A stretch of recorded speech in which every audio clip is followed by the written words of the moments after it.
Welcome back to another episode of D Sweet Nation. I am Dan Hutchinson. The man in the far left is Mr. Ray Ascencio. Good morning, Ray. Good morning, Dan. I have an interesting New Year's resolution, and I would love to hear you guys' opinion on this. Okay. When I make a New Year's resolution, I don't do those ridiculous, like almost impossible to accomplish. You know, people say, I want to lose weight, and they get fatter as the year goes on. Yeah. I have a New Year's resolution. Now, I don't know how to play any instruments. I'm not a musician, not a music person. But my New Year's resolution for 2022, I don't know if it's going to be the saxophone or the piano, but I want to buy an instrument just to practice it at home, play with it. And I want to learn how to play one entire song with that particular instrument in the year 2022. That's my New Year's resolution. Okay. I think let me do this with your hand. Do this with your hand. No, this. This. Who I look like, Baron von Ratchka? This. What about it? I'm saying I can see you playing the piano. You have big hands. You know what this hand can do? What? Do you? Well, yeah. I know Okay. what it can do. No, I do. I like the piano. I don't know how to play it, but I like the piano. I like Patti LaBelle, Somebody Loves You Baby. Would love to learn how to play that on piano. Alicia Keys, obviously, I love. But Yeah.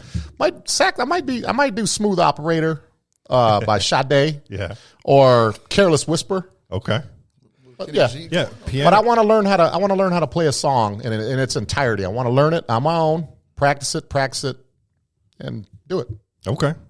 Yeah, piano would be a good one. I think it's. I took piano lessons as a kid, and my piano teacher always taught me that it was good for me because I had a large key span with your fingers, so you can reach a lot of keys with the span of your fingers. So that's why I said do this. You got pretty big hands, so you'd be able to span a lot of keys when you play. Actually, my hands aren't that big. Yeah. I could never palm a basketball. I mean, I'm a large person. I mean, I got size 14 shoes and big ears, big head. Muscles are big too. I'm big everywhere else, but my hands are just, they're not big. They're not. All right. It hurts to get hit by it though. I'll take your word for it. Yeah, we definitely Ask Mr. Vest. Ask Mr. Vest. No, I'm just joking. All right. With us today, very special guest, good friend of the show. He is one half of the Takeover Podcast on Inside the Kingdom channel on YouTube, Mr. Marcellus Miller. Well, thank you, man. I appreciate it. I appreciate both of you guys having me. I can't wait, man. This is I thought when y'all had my brother on, I'd never make the show, but I'm here.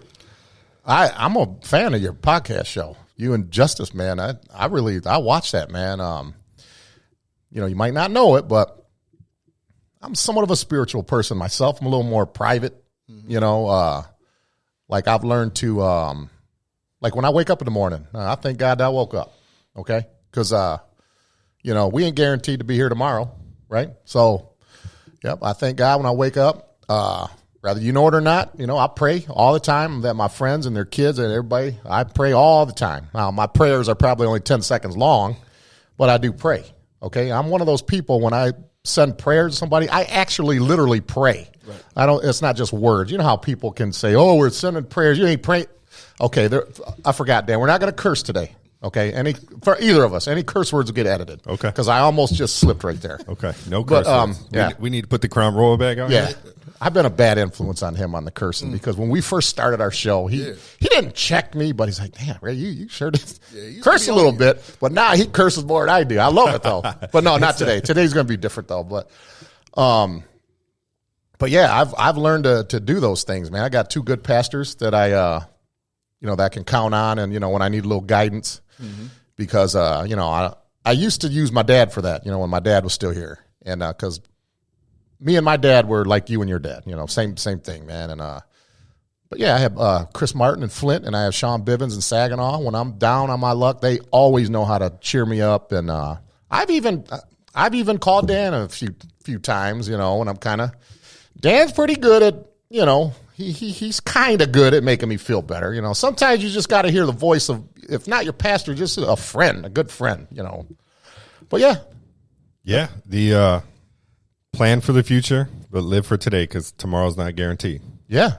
I mean, now living, some guys do live by the day though, just in a different way, you know, drugs and all that. They live for today. I'm not living that way. I want to wake up tomorrow. That's not planning for the future. That's just always living in the moment. Always, yeah. What Joe Clark say? He said, just jump. He said, you're doing the same thing, killing yourself, just doing it slower. Jump, Sams. Best movie. Yeah. The Takeover Podcast, man. How did you guys? When did you guys decide you were going to do that? Well, you know what? It was really, man, at the start of the pandemic, because I'm the leader of the youth department at Kingdom Heaven Ministry. So we wanted to find a way to stay in touch with the teenagers since we weren't going to church because of the pandemic, right? So, I mean, podcasts were blowing up everywhere. So we was like, you know what? Let's just start one. And that's all it was intended, was for me to be able to get a message out to the young people. But then I decided to get a young person's perspective. So that's where Justice came in. I was like, hey, man, you know, they're going to want to hear from you too. So we, you know, this is 2 years ago now. And, you know, we just started with no plan to really, our plan was to really just go until, you know, the pandemic was subsided and we were back in church. But really, man, it turned into something totally different, because I started hearing from people that were my age and older that were saying, hey, man, you really helped me get through the death of this person in my family. You really helped me get through something I was going through. And so we started to shift to saying, you know what, let's deal with real life issues that people are dealing with, but from a spiritual perspective. So let's put a spiritual perspective on it. We all dealing with anger. We all deal with things of that nature, death and fear, particularly with this pandemic, right? We all deal with fear. So we said, let's just start dealing with those topics, you know, and that's where the Takeover just that's where we went. That's good. Dan, are you a spiritual person in any kind of way, or? I'm not. I'm not a religious person. I am an atheist, but I am. I didn't know that. So I wouldn't have asked you if I'd have known that. No, that's totally fine. That's my belief, and I don't push that on anyone. But I am a spiritual person in the sense of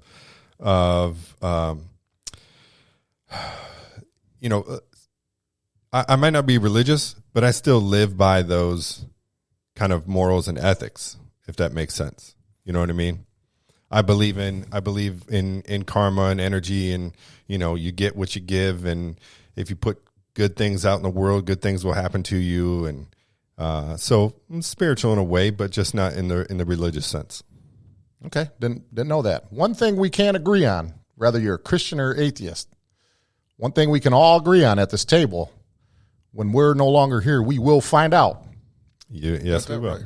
If we're just going to see black the entire time, or if we're going somewhere else. We are going to find out. That's a fact. Yeah. Without getting into too much, you know, I believe that the humans. Well, this is a spiritual episode today. What do you mean? Don't get into it. Us as humans, okay.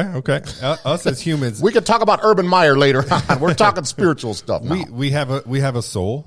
So, you know, I'm more of a man of science, but I believe our bodies have a soul, and it, you know, that's a big, you know, question is like, you know, what happens to our soul when we pass? You know, if I'm a person that doesn't believe in ascending to heaven or hell, you know, what happens with my soul? You know, is reincarnation a thing? Does our soul get sort of recycled or reborn as another living thing when we pass? You know, so there's those questions that.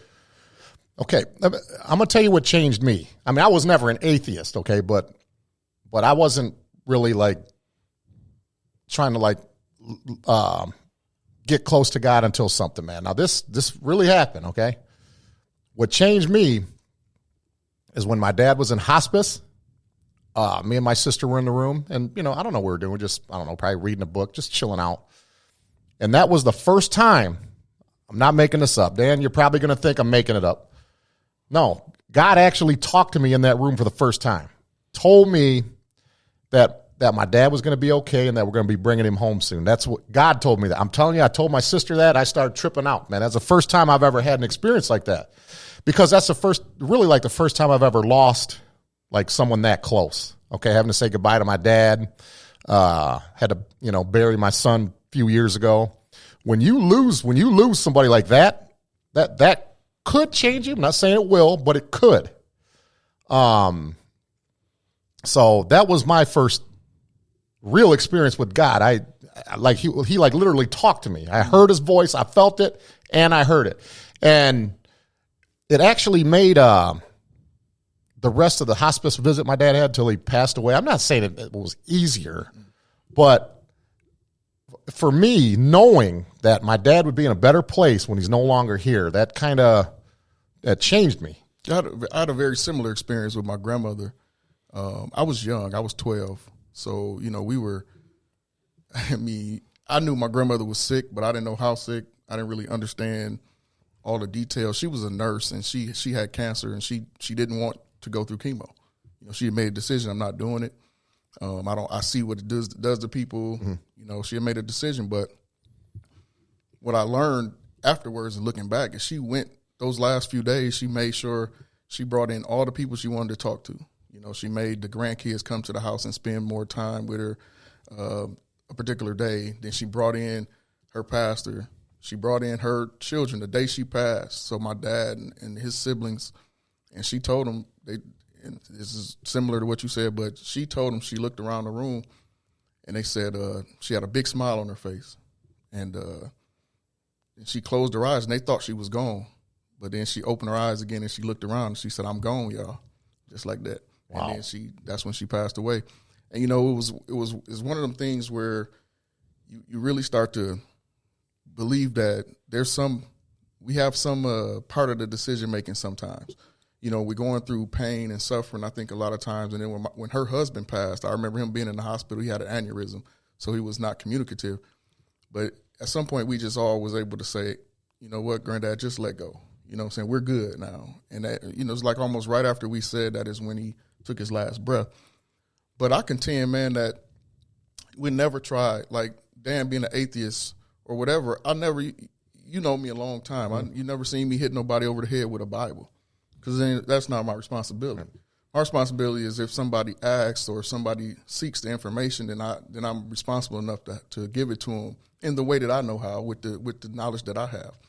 But we have faith, man, in everything around us, but we don't realize it. Think about this. Let me ask you this question. How do you know that 1 + 1 = 2? Because it's mathematics. 1 + 1. Yeah. How do we know? Hold that answer right there. How do we know 1 + 1 = 2? Yeah. God, I'm afraid to answer. Because that's what Mrs. Todd told us when we were first grade. I don't know. That is exactly right. Because you saying it's mathematics, but were you there when mathematics was created? What is your proof of mathematics? So you can only prove mathematics with mathematics, right? Yeah. So technically, you have no idea that the number 1 is represented by that single line unless somebody told you that. Yes, at some point, it's just like the alphabet. At some point, somebody designated a word or a meaning to an object or a thing, right? So at some point, somebody defined a singular object as 1. And somebody created it, right? Somebody created that system. The alphabet, you mentioned the alphabet. How many different alphabets are there in the world? I mean, the Greek alphabet is wholly different than our Arabic alphabet, right? Mm-hmm. So we have to have faith to believe that these things are accurate because these are what we've been taught. You can even go carbon dating. I mean, none of us know how to do carbon dating. I mean, we'd be out there lost. We'd be talking about the half-life of carbon, how they date bones and all that kind of stuff. So our faith, we have faith in a lot of different things, whether it's God, science, our educational system. We're people of faith, whether we know it or not. It just may not be a faith in religion. So there's still common ground that can be found with people that, whether you're religious or not, we all have a faith base in us.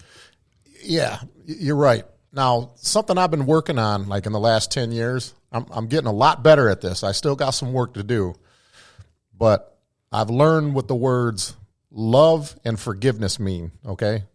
Now, what I mean by that, I'm a very forgiving person now. I still need work on that because I'm only human, man. I mean, when I get mad at somebody, I hold grudges for a long time, and I shouldn't be that way. But love and forgiveness, man. If people can, since I've been living my life that way in the last 10 years, man, I love it, man. I couldn't live any other way. If you and I had an argument after the show where might be some 4-letter words thrown, I would let us cool off for a week or two. Then I would definitely 100% call you or text you, say, hey, Marcellus, man, just give me a call later. Just want to chat for a minute. I didn't used to be that way. But forgiveness lets you go. Yeah. Forgiveness is for you. I forgive somebody for me. Regardless, they don't even have to accept my forgiveness. That's the thing about it. It's always a two-way street. But you're doing it. It's just like that can you got right there. If you closed it, if that was sealed, and you put it over a fire, that contents would be under pressure. That can would expand until it bursts. That's what anger does inside of us if we don't forgive. So what unforgiveness does. So it just builds and builds, and then we end up popping off on people that we have no intention to do because we blow. But then if we just let that release valve go, you open that can and all that pressure release, then you can just go about doing your daily thing, whether you maintain a friendship with that person or whatever the case may be, because you did what you were supposed to do. And that's the good thing about forgiveness. And I tell people all the time, we made up the statement, forgive and forget. That's not realistic. It's not realistic. We're human. We got brains. We're not supposed to forget stuff. That's not how we were made. So what we do is when you really forgive somebody, though, the good thing about it is you can look at them the next time and not hold it over their head. Dan, are you a forgiving person? Absolutely. I don't think that you have to be, given my beliefs, I still believe in love and forgiveness and I still believe in what the, commandments say, don't murder, don't steal, don't covet thy neighbor. And, all those things, like I still use that belief system. I still have those morals. Yeah. I just don't believe in God and Jesus and a higher power. And I just, I don't even push that on my own kids. Like I don't go around. How long we've been friends and you just now found this out? My closest friends don't know this about me because I don't. We have a professional relationship. We ain't friends. I'm just joking. I'm kidding, man. Dan, he. I'm joking, man. I guess that's more fodder for those people we were talking about before the show. Now, I saw a meme one time. I thought it was funny, but I think it's true. The meme said how to convert an atheist, and this is true. You could deny this all you want. There was a picture of a guy looking out he was in an airplane. He was looking out the window. Mm-hmm. And there's a guy outside of the airplane. He looked like he jumped out of an airplane. He's holding up a sign that said, "I was your pilot." That would convert you. Yeah, if that actually literally. I was in the military, and a big thing that was said all the time in the military. You've probably heard it in movies and shows, and there's no atheists in foxholes. Because when the stuff gets real, almost slipped there. Almost when the stuff gets real and the stuff starts hitting the fan. They're like, people, they tend to believe that people will, say, oh, God, help me, if you get me out of this, whatever, so. Yeah. Marcellus, do you have any motivational speakers you listen to? Like, I'm a TD Jakes guy myself. Do you got any guys or ladies you listen to? Honestly, regularly, not a whole lot because, I think once you get so high in motivational speaking, it kind of becomes more about making a message popular than making it real as it needs to be. Okay. That's my personal thought. But I like Eric Thomas. He calls himself the hip hop preacher, but I liked him way before he was famous. Okay. You know what I'm saying? I like when he used to just go to classrooms and really just build up those young people and stuff like that. I really actually my pastor's son, his name is Antoine Brown. He's really he knows how to make stuff in an illustration so it's clear. You know what I'm saying? His father was like, man, this dude's an illustrator much better than I could ever be. So I like listening to him because he can get you going by comparing it to football. You know what I'm saying? Comparing it to baking a cake. You know what I'm saying? Yeah, he'll find a way I like that. to do that. And so I like listening to people like that, man, and that are really just encouraging, and really but real at the same time, because you got to tell people the truth. Mm-hmm. And that's the thing about it, but you got to speak the truth with love. Everybody believes in love at this table. So when you tell somebody the truth, you gotta give it to them with some love behind it, or they won't accept it. Yeah, that's true. I told Dan, Chris Martin, my Flint pastor. I don't know if you know Chris. You know Chris? Very well. Okay. He's kind of like what you described. I told Dan that if we had him on the show and we had like a Pistons and Bulls topic, I said, if you don't know who Chris is, if you had the volume turned all the way down, and if you've seen us going at it with Pistons and Bulls, you'd think we're cussing at each other, but we're not. Chris is kind of something like what you just described, man.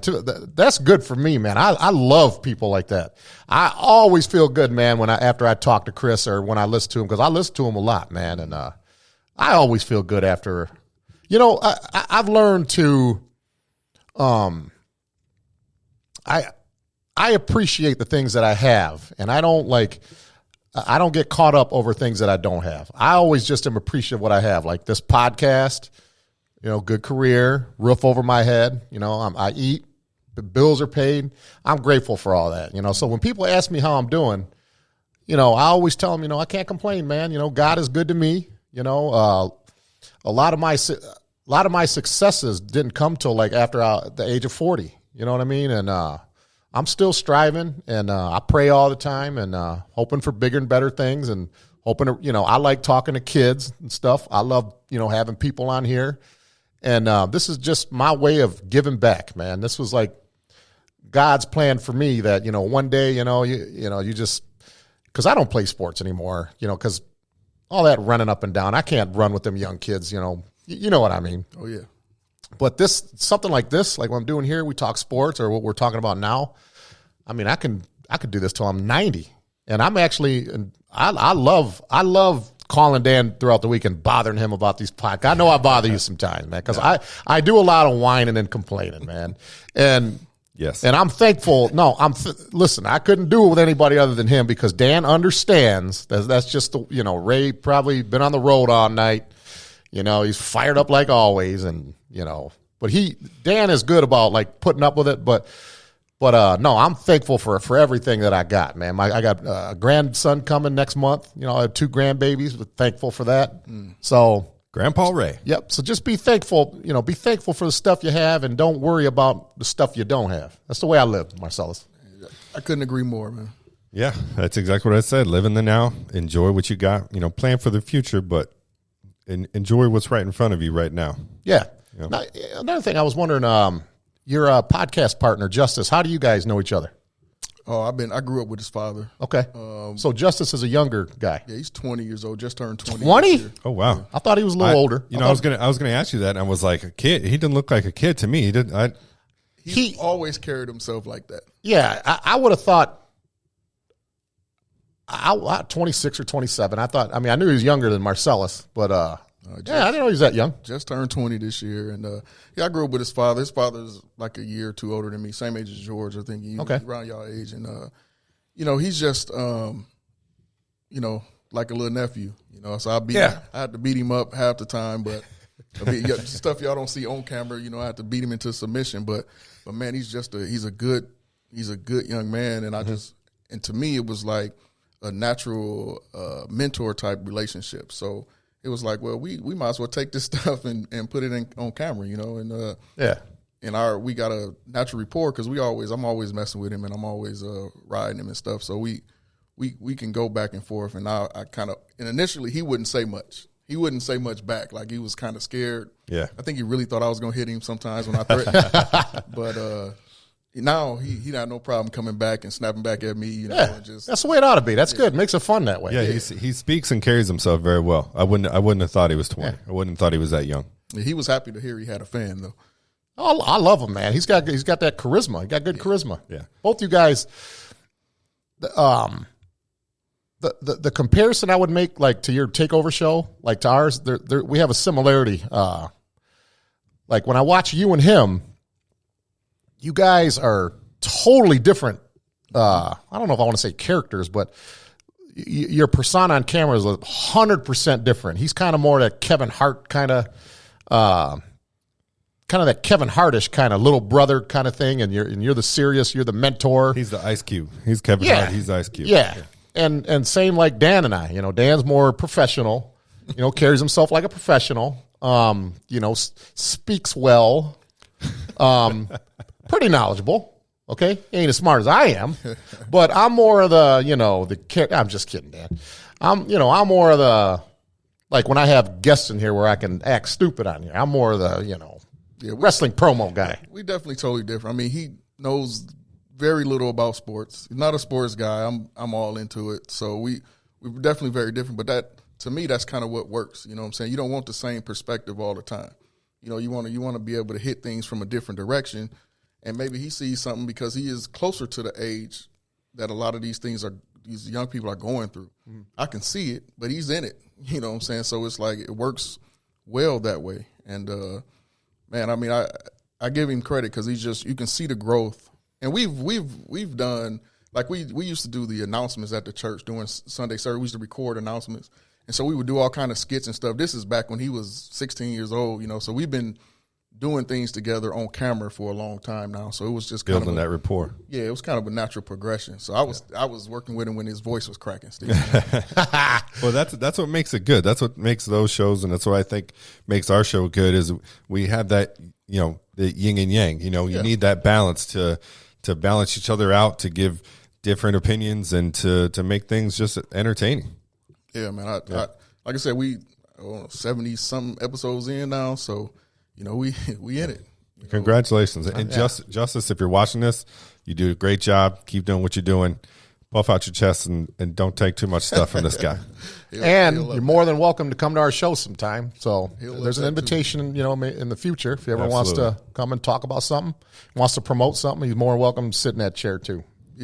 I mean, like the behind the scenes stuff, the audio, the video, the dude has got that locked down. You know what I'm saying? Like if it wasn't for him, the show would be a lot different. Now I do a lot of the editing, but I'm actually now handing that over to him. I'm getting, like you said, I'm old now. I'm too busy for all that stuff. You know what I'm saying? So he's taking it on, but he's taking it well beyond what I was doing. So he's got a natural just knack for that. It's funny you mentioned that. And Dan, I'm going to put you over again. Okay, I want to hear that I'm being mean. I'm putting you over this time. Similar to Dan. Dan, all this camera stuff, this, that, this. He orchestrates all that. I just talk. I show up and I talk. When we first started out, Ray literally made a comment. We were still doing the shows at the bar, and I was setting up, and that was kind of a pain in the butt because I'd have to show up an hour early and set everything up every time or break it down. And Ray showed up one time. He's like, "Man, you still setting up?" And I was like, "Yeah, I'm doing it by myself." I said, "You want to show up? Ooh. You want to skip your haircut and show up and help me set up?" He's like, "No, man, I'm just a talent. I just show up and talk." Yeah, I'm the talent. You're the work, buddy.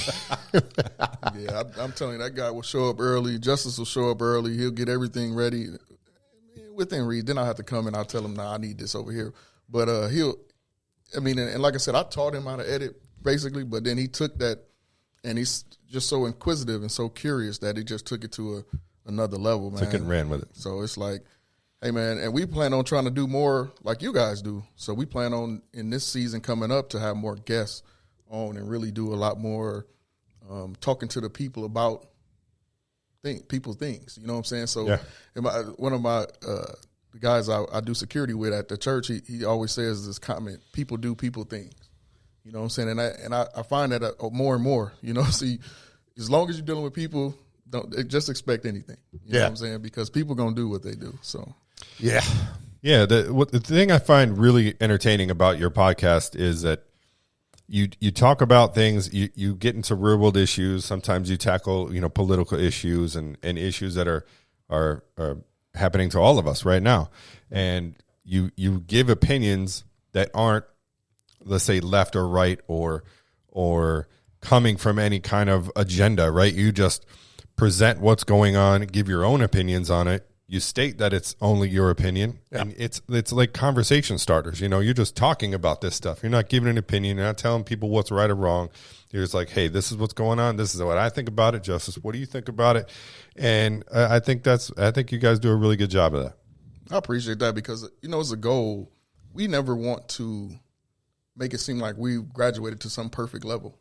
And I always tell people, I always try to remind people that we're helping ourselves by doing this podcast because, man, none of us have ascended to the level where we can look down on people and say, "Oh no, we're better than." Nah, forget that. You know what I'm saying? Yeah, and that's the problem with today's news channels. I wish there were more shows on a higher level like your show, because, people need a platform just to show up and talk about things without any agenda, without any a millionaire and his money telling you what to talk about or what agenda to push, right?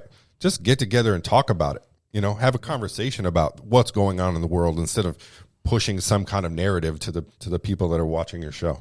Yeah. And speaking of that, hasn't Urban Meyer been in the news or something you wanted to talk about?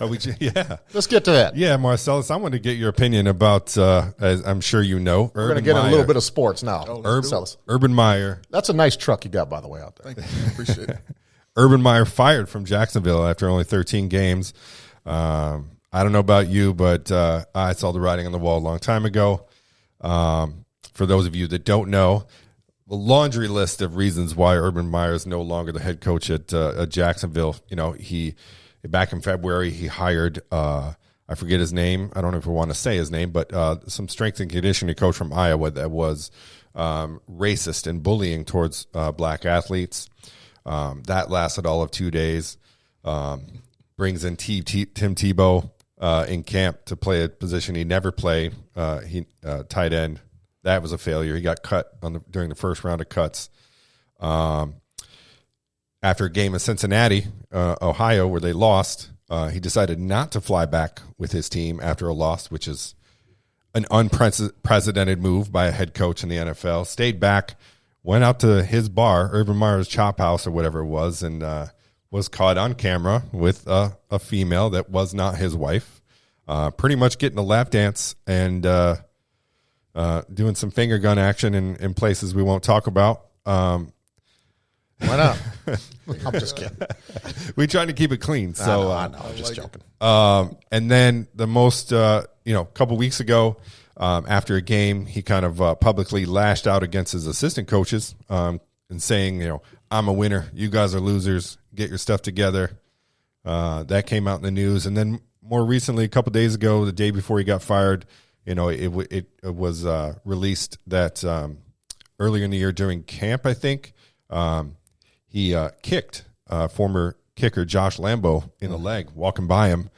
And, they had an altercation. Josh Lambo said, or he basically walked by him, kicked him and said, I'm not going to use the words, but, hey, expletive, make your dang kicks. And kicked him in the leg. He's like, don't kick me. And he's like, I'm the head football coach. You're a kicker. I'll do whatever I want. Two things that come to my mind when I hear about it. If, in fact, he did that to that kicker, because this is all reported, okay? If any of that's true, the first I'm going to talk about him kicking his kicker, like physically kicking him. Mm-hmm. There's two reasons why that really, really, really bothers me that he did that, okay? Number one, the obvious reason, you shouldn't be kicking anybody on your team. I don't care who they are. The second reason, this is what really bothers me. Pick on the smallest. That you wouldn't kick someone like James Harrison or something like that. That's funny you said. I was going to use the exact James same Harrison name. or what? Bart Scott. No, running back. Terrell Suggs. Used to running back. Derrick Henry. For the Seahawks. Used to be Seahawk about 10 years ago. Marshawn Lynch. Yeah. You wouldn't kick Marshawn Lynch like that. No way. Michael Westbrook. You wouldn't kick him like that. You got strangled. No. Yeah, that's what bothers me about that. I hate it when another form of, it's almost like bullying. Listen, man, don't kick somebody when you know you wouldn't kick another. First of all, don't kick nobody. That bothers me. If in fact that happened, that really bothers me, man. And the thing about Urban Meyer, I hate to be judgmental after everything we just talked about for the last half hour. I hate to be judgmental, and this has nothing to do with him being a former Buckeyes coach. This ain't a Buckeye hate statement, but I hate it when you can just tell by looking at somebody, even if you don't know who they are. I hate it when you can just tell by looking at them that they're I'm going with this. He's one of those guys. He's a great football coach in the fact that he gets his guys to win games, but I think we all know now that Urban Meyer, the person, is not that good of a guy. Piece of trash. Yeah, he's a good college football coach. He's a good college football coach, but you know what? He left Florida in the wake of a lot of allegations and different things going on. He kind of got away kind of scot-free. Then when he left Ohio State, it was his health. You know what I'm saying? All these, these things came, my health and different things like that. I firmly believe he was going to quit at the end of the year anyway if he didn't get fired, and he was going to come up with some health issue that he was dealing with. But the laundry list of stuff is just, and that's the stuff we heard about. Yeah, we know the assistant coach that beat his wife, and Urban Meyer knew about it, didn't say anything. Yeah, these kinds of things has followed Urban Meyer everywhere he's gone, everywhere he's coached. He's won games except for in Jacksonville, but he's always had off the field stuff that has tarnished his reputation. And that arrogance about him, like, you can't touch me. You know what I'm saying? I'm so good. I'm so good you can't touch me. Nah.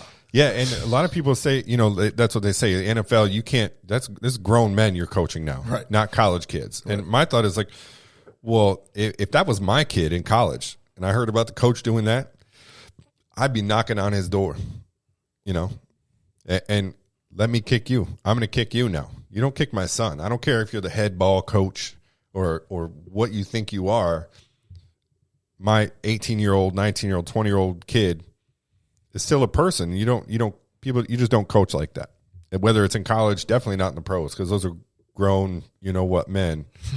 And that's funny you said that. I was like, let Urban Meyer kick James Harrison. That's always the first example I always think of, James Harrison. I don't know. Hopefully they blackball him from. I just don't want to see him There's no more. no way they can hire him again. What owner can do that? Not in the NFL, but I guarantee you there will be some school, some college, whether it's Division I or it's FBS or they'll take a shot on him because they're tired of losing. I definitely think if this incident would have happened a couple months ago, Urban Meyer would be the head football coach at USC. Maybe even Notre Dame in a year or two. I don't know. Yeah, I don't know about Notre Dame. If not he with got, that kind of reputation. Oh, I know, but I'm just saying, if he got offered that job, I don't think he would turn it down. No, he wouldn't turn it down, definitely. But it's the point of, would he get an offer from a school like Notre Dame? There's other schools like USC, UCLA, or Texas, or some SEC school that's tired of losing. Yeah. That like, we don't care. We'll weather that storm for a while, but everything will be forgotten when you win the national championship here. He is a winner, though. I'll give him credit, though, in the college game, not in Jacksonville, like you said. He was undefeated in Utah one season with nothing to show for it. They went undefeated once. Mm-hmm. With 2 national titles in Florida. One with the Buckeyes. Now, remember his first year with Ohio State, they had all those allegations, and they couldn't play in a bowl game. They actually went 12-0 that year, or 11-0. 12-0.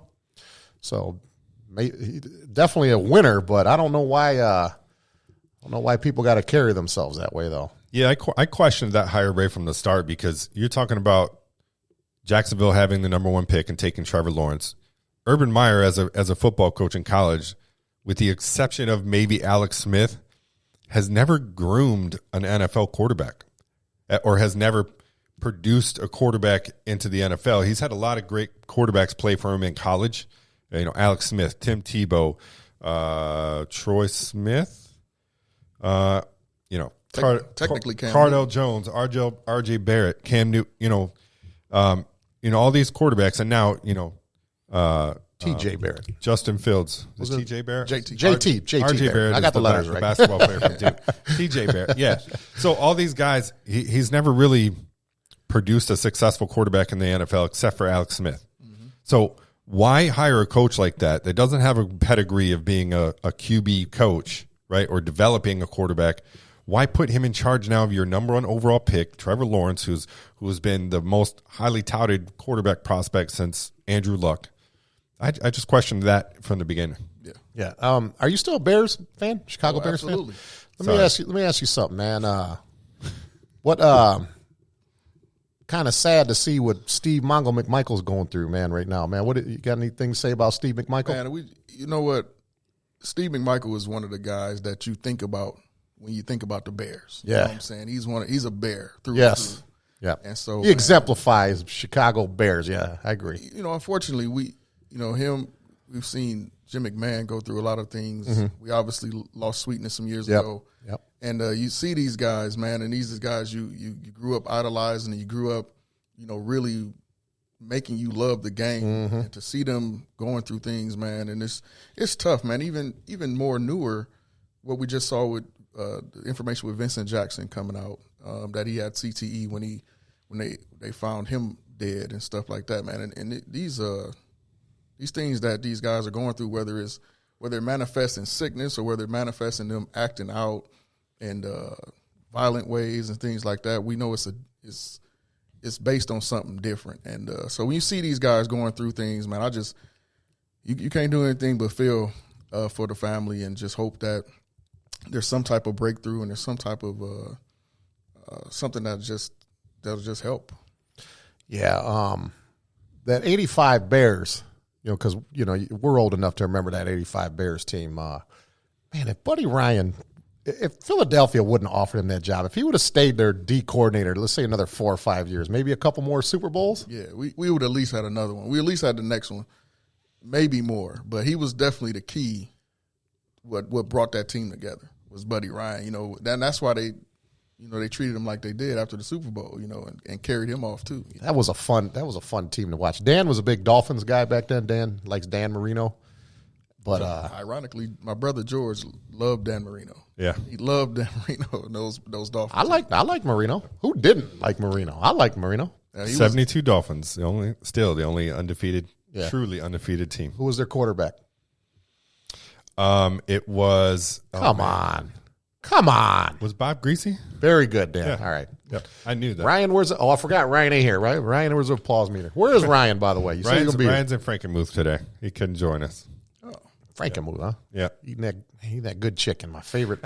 Oh, man. What's he doing? Going to Christmas shopping in He Frankenmuth? must have. He said he totally forgot about it and he apologized. And but so who's your favorite Bear of all time? Walter Payton. Walter Payton. Who's yours? Favorite Bear? Mike Singletary. My favorite Bear? Mine would probably be Richard Dent. Richard Dent. Yep. I like Richard Dent. Yep. But I like that whole 85 Bears team. I like all those guys. We posed a question on here when Randy Scott was our guest. We're going to ask you now. What meant more, in your opinion? What meant more to the city of Chicago? You have to pick one of the three, okay? Mm-hmm. 85 Bears, Michael winning 6 championships, or the Cubs breaking that curse in 2016. What meant more to the city of Chicago? I had an answer I was going to say right away. Then I was like, you know what? I probably would have to go with the Cubbies because it was everybody. I mean, I believe the people of Chicago really thought they were cursed. You know what I'm saying? Like they really believed in that curse. And I think breaking that was everything to them. You know what I'm saying? And Michael was great in the sense that he did something you hadn't seen since the Celtics, to win that many in that short of time. And the Bears, obviously, to me, if they had won one or two more, I think the Bears would have been even more iconic. But we know the Bears were icon, but I think that Cubs team was probably meant a little bit more. Yeah, I think that was my answer too. I think that was your answer. That it was like because there's a tradition with the Cubs, and with Jordan and the Bulls, it's like you're good and you're winning and you're used to winning and you've won 6 championships and that's great, but with the amount of time that had passed and what that team had gone through and that all the tradition involved with the Cubs, for them to finally break that barrier and win a championship for that city. I think that was a more lasting level of fulfillment for the city. What Randy said, the way he answered it, he said, I know I said the Bears. I'm pretty sure Randy said Bears also, but the way he answered it was, he said, first he talked about Michael Jordan's Bulls. He said, Michael was more of a universal athlete, like people all over the world love Michael Jordan, okay? Yep. He said, now Randy's a Cubs fan, by the way, saying this. Now, but he said the reason why he said the 85 Bears, he said because if you take like those rough areas in Chicago, like the west side of Chicago, like where Isaiah Thomas grew up, or the south side of Chicago, anywhere like the real tough neighborhood, or even like the struggle, like people struggling, financially and all that. Those guys represented Chicago. That's like they represented the hard-working people. The guy that carries a lunch pail to work, wears a hard hat, comes home back aching. That's what the Chicago Bears represent. They represented the city of Chicago. That was the way Randy answered that. And I could definitely see that, man. But I mean, just think about it. Anybody cocky enough to make a Super Bowl song before the Super Bowl? That's you got some heart. You know what I'm saying? You ain't just That's confidence. That's confidence right there. But that's almost a street mentality in and of itself. Like, I'm gonna talk my junk, and you can't do nothing about it. I'll say this. Yeah, you're right. Now, would they have made that Super Bowl song if the Dolphins would have beat the Patriots in the AFC title game? Would there have been a Super Bowl song then? Because Dolphins gave them their only whooping of the year. That's true. Would they have done just something? I don't know. I don't know. That was a fun time, man. Yeah, that's what made me Walter Payton. Because when I was young, I was 7 years old. Yeah, and it was kind of that people in my family liked the Lions, and so I was naturally gonna be a Lions fan, right? Until they played the Bears one day, and I remember my dad didn't have enough tickets, so somebody had to stay home, and I was like, well, I always wanted to please everybody, so I was like, I'll stay. But I watched the game, and I saw Walter Payton, and I was like, that's it. I'm a Bears fan after that, from that day on. Maybe if I had gone to the game, I might have been a Lions fan, but sorry, Dan. I think, I was a Lions fan back then. As much as I get on you about talking about the Lions, I was at one time a big Lions mark for a while. Yeah. And I'm not saying that I'm not a fan of theirs because they lose all the time, even though they do lose every game they play, but I just really, I'm not interested in the NFL, period. So I'm not really a fan of anybody. Yeah. I'll cheer for my Michigan players that are doing well, in the NFL, but really haven't been a big NFL guy for going on 18 years now. Ever since Terrell Owens joined the Eagles, and we were saturated with Terrell Owens coverage all year round, showing him doing sit-ups at home. I just got so sick of that. So I'm not watching this crap anymore. Yeah. That was another T.O. was another guy that you're a fan of his play, what he does on the field, but not a fan of his personality. Yeah. Knucklehead. I don't know. T.O. was one of those guys I would never draft in fantasy because I just didn't like him. I don't care that he gives me 20 points every game, but I'll pass on T.O. I grew up on the Jerry Rices of the world, the Steve Largents and the Chris Carters of the world. Yep. Okay, so I don't know. They just they seem like they're good character individuals. I don't know them personally, but I like people like that. I'm glad that I grew up in a time that I did where I looked up to people like that. Yeah, Jerry Rice and Steve Largent especially. I mean, Chris Carter's no slouch, but Jerry Rice, when you think of character, I think you think of Jerry Rice as a receiver. Yeah, I like underdogs. I like Steve Largent because to me he seemed like an underdog. He was the guy that wasn't supposed to be as good as he was. No gloves. I like Tom Waddle. I like cats Tom like that. Waddle. There's his Bears self-talking. You know what? I mean, the guy got knocked out every game. I mean, the only guy I saw use smelling salts every game. Tom Waddle definitely had short hands, but he looked like he was 110 pounds. And he's right. He took a pounding, but yeah. Tom Waddle, I forgot all about him, man. He's got to be one of the toughest guys ever. One of those little white guy, Don Beebe, Steve Tasker type of guys. Yeah, he looks like when you're Wes Welker. if you're playing on a Sunday at the schoolyard with all your buddies. You know how sometimes somebody will let their little brother play. He looked like the Bears' little brother because he was so skinny and bony looking. Or the greatest underdog ever, Vince Papale. Yeah, for the Philadelphia Eagles. Made the team at a public tryout. That's back crazy. in the 70s. What about Kurt Warner? Guy was bagging groceries at a grocery store before he won the Super Bowl. There's a movie coming out too. Is it? Yeah. On Christmas Day. Christmas Day. I don't know. What's it, on Netflix? No, it's releasing in the theater. It's called an Underdog Story or True Underdog Story. I didn't know that. Yeah. Wow. Yeah. I'm Go watch that. Check that out for sure. The guy that played what's his name? The guy that played Shazam. Have you seen Shazam? No. I forget his name. Shaq? No, he's that was Kazam. Oh.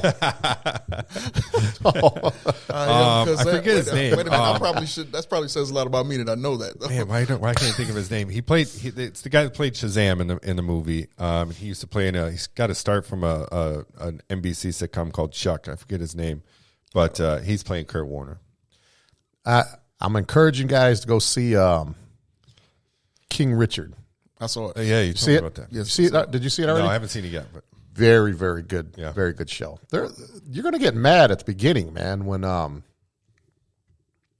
really want to give it away. It's at the beginning. You're going to get mad when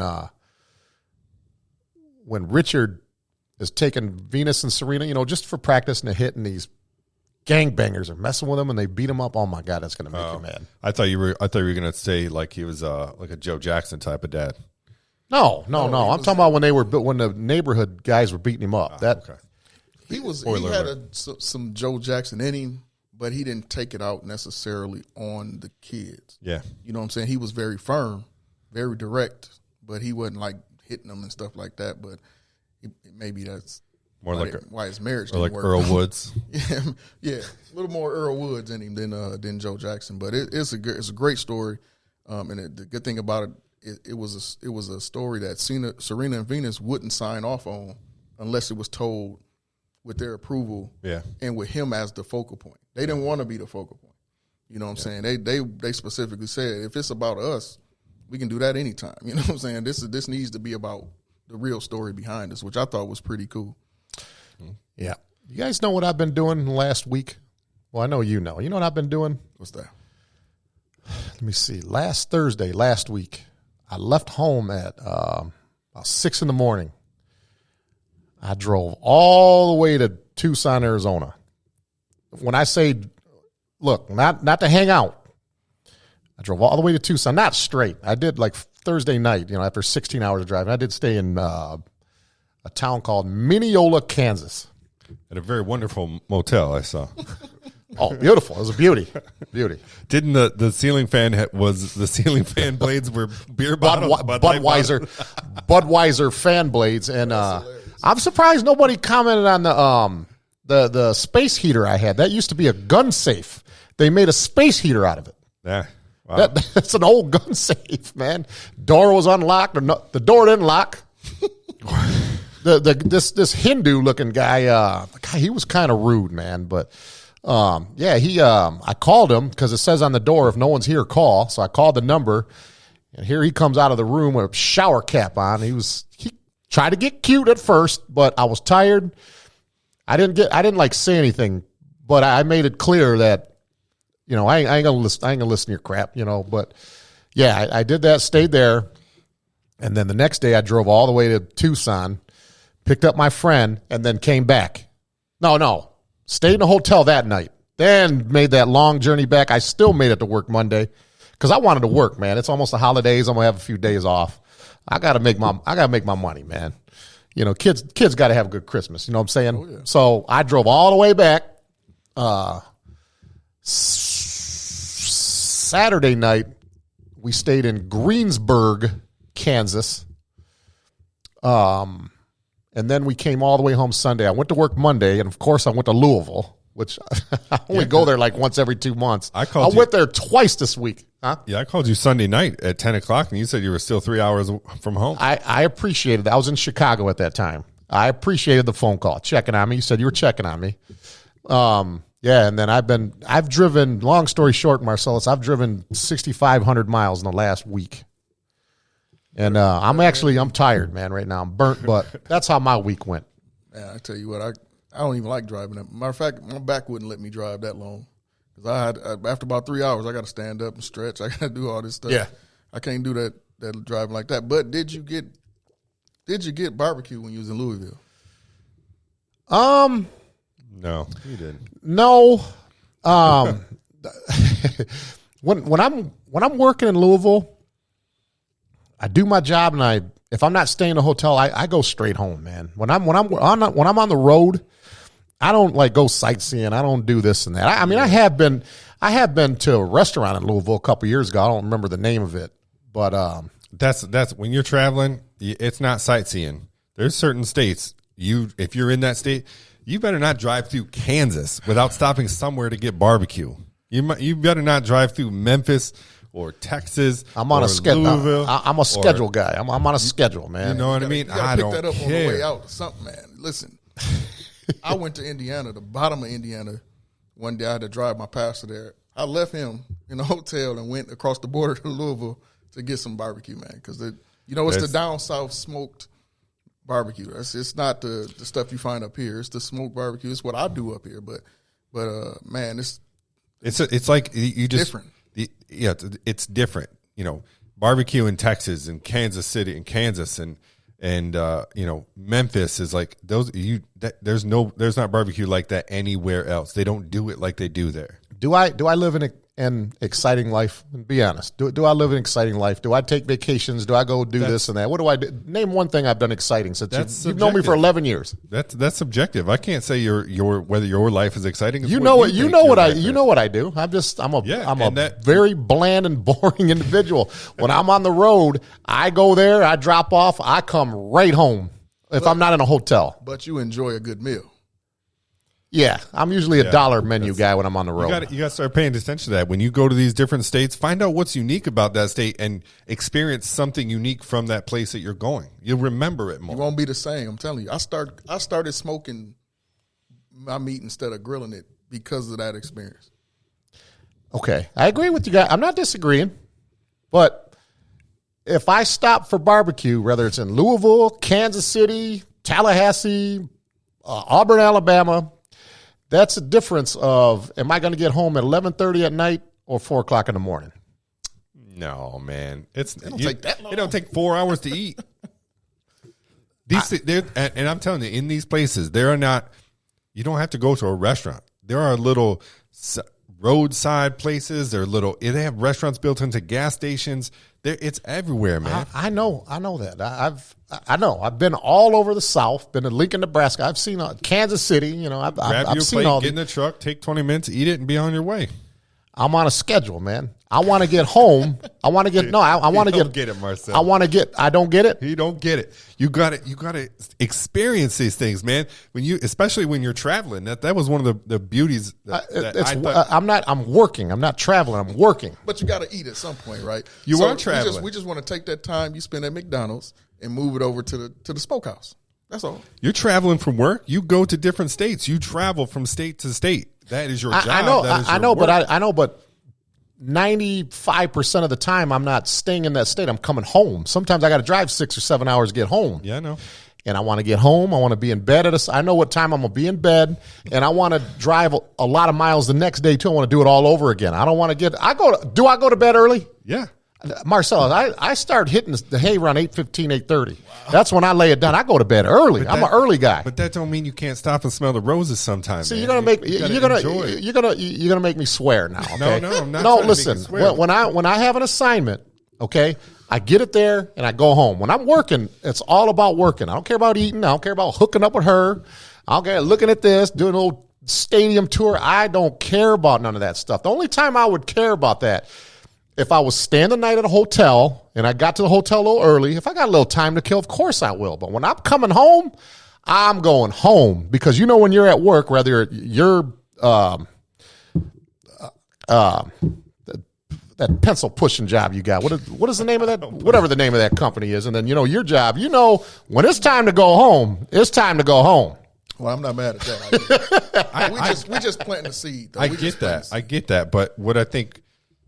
I get that there's having an assignment, going to a city, doing your job, and coming back. But there's nothing wrong with taking a couple minutes to stop and enjoy something on your way. You know what I mean? That's going to make that trip a little bit more memorable. I enjoy driving home. You know what's better than driving home? Driving home with a belly full of good barbecue. This preaching thing ain't for you, Dan. I know this is a spiritual episode, but that's not in your cards. You're okay. Anyway, let's move on. Tell me. All right, listen up. 2 words you should know. Benny's Beer Hall. That's right, Benny's Beer Hall is coming soon. Located in downtown Millington, Benny's Beer Hall is the newest spot to grab a cold craft beer, watch the big game, and hang with friends. Benny's Beer Hall will feature 16 beers on tap using the Nordic Tap draft system. TVs throughout the beer hall guarantee you'll be watching the game that you want. And if you're hungry, Benny's will feature some of the area's top food trucks and local carry-out cuisine. Benny's Beer Hall, coming this fall in downtown Millington. We'll see you at Benny's. Prost. Go ahead, Dan. Back to Chicago sports. Marcellus, what's your opinion on Justin Fields? You a fan? You like what he's doing? You think he's going to make it, or are you more of a Red Rocket guy right now? No, I can't stand Andy Dalton. Never have. Andy Dalton was a mediocre quarterback in Cincinnati, so that's all he'll ever be. But Justin Fields has got potential, and that's a dangerous word because it takes somebody to develop that potential. Right now, Chicago has the worst coaching staff to do that. Yeah. And so they're setting him back in a lot of ways where he's showing flashes, but I believe a lot of those flashes are coming from just his natural ability. Like even last week's game against Green Bay, first half it was flashes, man, a couple of dimes, but then you saw the mishaps and you saw the mistakes and you saw the mental miscues. And those all come with repetition, but practice reps, video, watching video a certain way, looking for certain things. And I think that he has the ability, and I'm excited because he's the best prospect Chicago's had ever. Yeah. So as far as drafted prospect, yeah. So I'm excited about it, but I'll be more excited when we get the right coaching staff in there. And I firmly believe that'll be next year because Matt Nagy's time is coming to an end. Yeah. So I got a question now. I don't follow the NFL really that much. Now the Thanksgiving game, was Fields hurt? Why was Dalton quarterbacking? Yeah, Fields was hurt. Was he hurt? He's gone through a couple of injuries this season. Okay. I mean, he's He light. was dealing with right? some rib injuries. He's a little light, so he got hit in the ribs, took over cracked ribs, and so he set a couple games, and Dalton won one and then played terrible in the next. So, it was just typical Andy Dalton. Yeah. I worry about Justin Fields. I think he's a talented guy, but there's a lot of quarterbacks that have come out of Ohio State that have been talented, and zero have had any kind of success in the NFL. So I went through that with, I got into some Twitter wars with some people, before the draft about that very reason. Like, I don't care if I'm the Lions, I'm staying away from Justin Fields just because, if you're a betting man and you're going by odds and no quarterback from Ohio State has ever done well in the NFL, why am I going to take a chance? I wonder why that is. Yeah, that's. Well, like we talked about earlier, some coaches don't develop their quarterbacks. They let them go out and play to their ability and don't really develop them. They develop them for the college game, but they don't really prepare them for the NFL game. It's very different, right? The Tim Tebow's of the world, the Jamarcus Russell, that was more of a work ethic thing. But, some coaches, Urban Meyer has never, like I said, besides Alex Smith, has never had a quarterback that did anything really in the NFL. Tim Tebow had a flash, and that might have been more. It was really that one play. Yeah, in the playoffs. Yeah, that was against the Steelers. But you know what? Is just like you said, man. It's really about the development, and I do worry about Justin Fields being a flash in the pan because he was very low rated coming out of high school. I think he was two-star guy coming out of high school. He obviously went to Georgia, didn't beat out the starter, and then now you go to Ohio State, and you blossom, but is it kind of a flash or is it a sustainable thing? And that's what we're gonna find out. But I do believe he has the tools. Yeah, and that's what we got to lean on. Yeah, and we heard those same things about Troy Smith, about J.T. Barrett, about Cardale Jones, Dwayne Haskins. We heard all those same things, but none of those guys are in the league right now. Yeah, no, I don't know. I don't know why. Dwayne Haskins, he's hanging on. He's a backup, but yeah. Now you used to coach a basketball team, Mid-Michigan Lakers. Mm-hmm. Okay, you in contact any of your players? Just hey, how you doing? And I still, first of all, we still, our program still exists. We just haven't been the last couple summers because of COVID. Right. But yeah, I talked to those guys, man. That's one of the most fulfilling things is having those guys still call you coach. Yeah. You know what I'm saying? After years, like I got one of my guys, he's about to play in Germany today in about an hour. And so I talk to him pretty regularly. I still talk to, every once in a while I might talk to Coos on social media or something just like that. He played for me for a year, but not just those guys that made it pro, but I like the guys that weren't supposed to go to college, that never thought they would play sports in college. Their parents brought them to me just thinking it's something to do. And I tell them, hey, your son's got potential. I got a guy went and played Division III ball at Kalamazoo College that his parents, he was a gangly 6-foot dude with big feet and long arms and just couldn't barely move. But all of a sudden, he's playing D3 ball, living his dream of playing college ball. Now he's in grad school in Syracuse in media, to do this, sportcast and things like that. So I love talking to those guys and keeping in touch with them. And like I said, when they come and they still call you coach, and they still every once in a while they'll tell you about the impact that you had on their lives. That's really what it's about for me.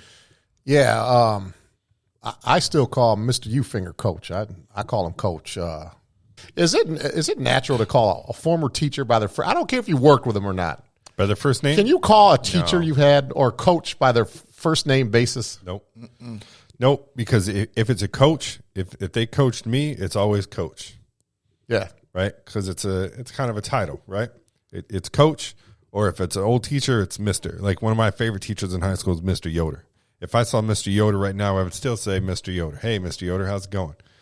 Because it's what you know them by. Like, you don't know their first name. You definitely don't call them their first name, right? Like, if one of my kids came to me like, hey, Dan. I'm like, what? Don't call me Dan. I'm your father. Like, call me Dad or Who sir. called you? Who calls you Dan? No, I'm saying if they did. Oh, I was going to say, now who's Joe Jackson over here? First name basis. No, but I would say Mason and I got into a little tiff in the car one time, and he wasn't liking what I was telling him, and he was like, dude. And I'm like, I'm not your dude. I'm your dad. Right? Like, you don't call me dude like that. Like, you could say, hey, Dad, you're my dude, but don't be like, dude. Yeah. Like, in an argument, I'm not your dude. I'm your father. You can call me Dad or sir. And that's it. Yeah, to this day, even though my dad's been gone for 9 years, I still don't wear a hat in that house. Yeah, you told me that. I don't wear my hat. I don't even know I'm taking my hat off anymore. It's an instinct. When I'm in that house, I don't have my hat on. Yeah. Comes off. Another fun fact, real quick. I don't want to get off on a tangent because I know you'll get on me about going on a tangent again. But pork and beans. You guys like pork and beans? That was random. That was well, no. I know. Yeah, that caught me Well, off no, guard. I was talking about my dad. Pork and beans. Pork thing. and beans. Okay, Yeah, let's say you were having a barbecue at your house, and hey, Ray, man, come on, get you something to eat. Okay, thanks, man. I'll be there. I go over there, ribs and chicken and, coleslaw, macaroni and cheese, chicken salad over here, pork and beans. Oh, man, pork and beans. My dad used to make me eat pork. Like my mom would have, pork chops for us or steak or chicken, whatever it was she was cooking. There was always pork and beans on my plate because my dad, says good for you. You eat those pork and beans. So I always used to just real fast, eat them real fast, suck it up. I hated the taste of them. I still hate the taste of them. But to this day, if you had pork and beans as your layout, I still put, even though I still hate them, I still put and I don't put just a little tiny chunk. I'll put a decent serving on there, and I'll eat it real quick, get out of the way, because my dad told me I'd eat them stupid pork and beans, so I still do. So if somebody has it laid out, if I see it, I have to eat it. That's commendable, Ray. That's one of the things I like about you. You do those things that are very respectful, and you do some things still to keep that memory and honoring your father alive. And thank you. Very commendable. Not a lot of people like that in the world. Yeah. Well, yeah, because I think when somebody loses a close parent, I can understand how it could be hard for some people to talk about them. I actually like to talk about my dad. I like it when people bring up my dad's name and have like a funny story. I enjoy talking about my dad. Some people are probably like that. Some people aren't. I'm one of those people. When my dad's name's brought up, I love to talk about him. So that's awesome, man. You very rarely hear them called pork and beans anymore, though. I know. Somebody, Fred, correct me on that. He called pork and beans. It's called baked beans. Baked beans, yeah. Well, but that's how I grew baked up. beans is without the pork. When you add pork, it's pork and beans. Right. I mean, I agree with you. I'm just saying, because I grew up eting pork and beans. You know what I'm saying? We didn't know what baked beans was. We knew pork and beans. That was what we did. So I'm with you. Dan, you had another sports topic. I know you was going to go there eventually, so you might as well just go ahead and get it out of the way. No, I mean, we were talking about basketball before, but I know, this is all Chicago stuff. It seems to be because Marcellus is a big Chicago fan. I'm a big Chicago Bears fan. Not the Bulls? I like the Bulls. Right. So the Bulls are one of the top teams in the East right now. They added several new players, Lonzo Ball, DeMar DeRozan. Yep. Isn't Zach LaVine a Bull? Yeah, but he's been a Bull. Okay, now there's somebody else. On his name, the dude from the Lakers, the white kid, Caruso. Caruso, yeah. Yeah, Caruso, and then there's another Valanciunas. Is it Valanciunas? He's a European player. Vucevic. Yeah. Fun little team. Yeah. They're playing really well right now. Matter of fact, Mason's birthday took him to opening night for the Pistons, and they were playing the Bulls. It was a very good game. But the Bulls are doing well. What do you think about the Bulls this season? You know what? I like their youth, the talent of their youth, right? They got a nice young core. Zach LaVine has developed like better than I think anybody thought he was going to develop. Oh, yeah. Because he was kind of a one-trick pony, just great athlete. Yeah. He's become more than just a dunk champ. Oh, man, he can shoot that thing now. He's, we saw him in the Olympics. When he got there, he made a difference. He was late to the party getting there, but he made a big difference on that team, and now he's carried that over. DeMar DeRozan, I think, has always been kind of underrated because he's kind of got a little old school. Yeah, he disappeared mid-range. a little bit with San Antonio. Yeah. Got a mid-range game, nothing flashy, but man, he's efficient and he's good. You know what I'm saying? So they've put together. I don't know if it's playoff sustainable yet because you got to have those veteran guys that when it comes to that 7-game series that you can lean on for 4 games, and that's what I don't know that they have that yet. Yeah, they've got a good team built of guys that were not real. They weren't standouts on their previous team. Lonzo Ball going from L.A. to New Orleans and now Chicago, and DeMar DeRozan. He was really good with the Raptors, but like I said, he disappeared with the Spurs. Caruso on the Lakers had some flashes, and even Zach LaVine has been developing into a superstar. But man, the way these guys play together, like they put all these guys together, and they're a really good team. They play really, really well together. It would be nice, and it's rare. It's rare these days. It would be nice if these guys would play together for like 5 or 6 years, because it just seems like in today's game you see a lot of jersey collecting. Playing here. I think the days of like the Kobe Bryants, the Dirk Nowitzkis, and Isaiah Thomases, Magic, Bird playing with the same team. Playing for the same team for 50, I think that's a thing of the past. But it would be nice to see a nucleus that you guys just named, man. It'd be nice to see what they can do after, like he said, if they get some experience under their belt, take some bumps and bruises. I would like to see how good they could be in 3, 4, 5 years from now. Yeah, this is their exciting team. First season together. If they stay together, who knows where they'll be in 5 years if they're still all playing with each other. Man, it's like the Lakers. The Lakers aren't winning another championship anytime soon. They literally have a different roster every year. Like they just 15 new guys on their roster right now. Yeah. Their roster has not been the same. They've had very few pieces on their players on their roster the same over the last 4 seasons. Yeah. It's just they just constantly change them out. I don't know if that's LeBron's doing or what. He's just like, let's get guys, let's ship guys in and bring guys in until we find a team with good chemistry, and it hasn't happened. Yeah, the problem is one of the biggest issues is the salary cap, right? It's hard to keep guys.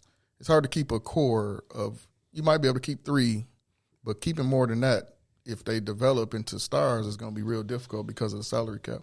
But it would be nice that you see those 3 or 4 guys at least stay together for, like you said, 4 or 5 years and really see what they can do. And then maybe you add some ancillary pieces along the way, mid-level exceptions. But yeah, I would love to see a core group just stay a core group. Yeah. You know what I wish the NBA would bring back? Remember back in the day when we were like, junior high school, whatever. Remember at the All-Star game, they used to have the Schick Legends game. I wish they had that now. Where you see like, Isaiah, Michael playing. Oh yeah. That would be something. Whoever's healthy, whoever like something. Magic playing.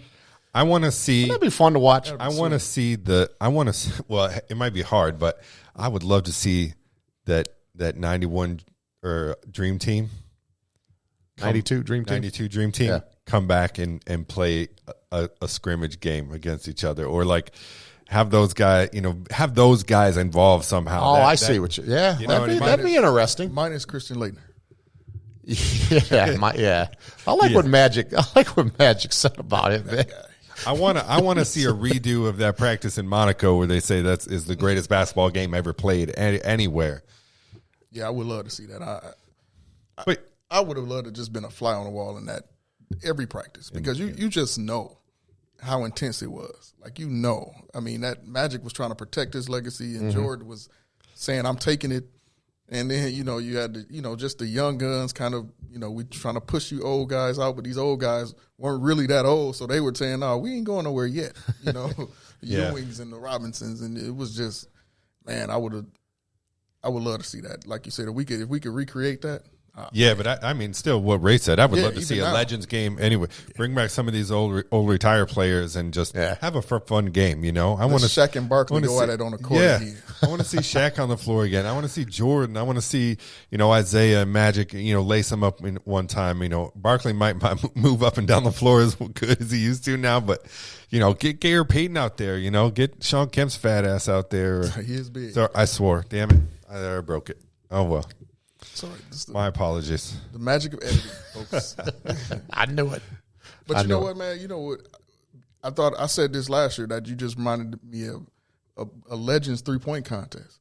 Like, forget the current 3-point contest, but bring back Reggie, Ray Allen, those guys, Craig Hodges, Dale Curry, Mahmoud Abdul-Rahul, Steve Kerr, Glenn Rice. You would watch that way sooner than watching the current guys shooting. Even though we love Steph Curry. Yes, the NBA is kind of like has a similarity to professional wrestling. The older guys are more over than the new guys, in my opinion. Yeah, people would watch them old guys play it again. The ratings would be off the charts. Yeah. As far as the I'd be 3-point watching contest, I think you'd have to put some more time on the clock because we know 3-point shooting is all about legs, and they're going to need a little bit more. There'd be time. a lot of set shots. It's going to be a few minutes getting around the horn. Yeah, they should at least give them a minute and a half or something. I don't know, but that's interesting too.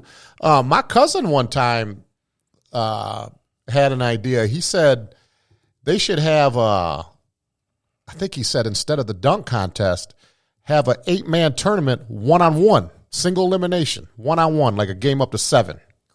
Only if the best players in the league were in that 8-team tournament. Like at the time that he said it, like Kobe was still in the league. LeBron I think might have been with the Heat at the time. Yeah. So it was around that time. How about like a 1-on-1? Imagine how many people would watch that.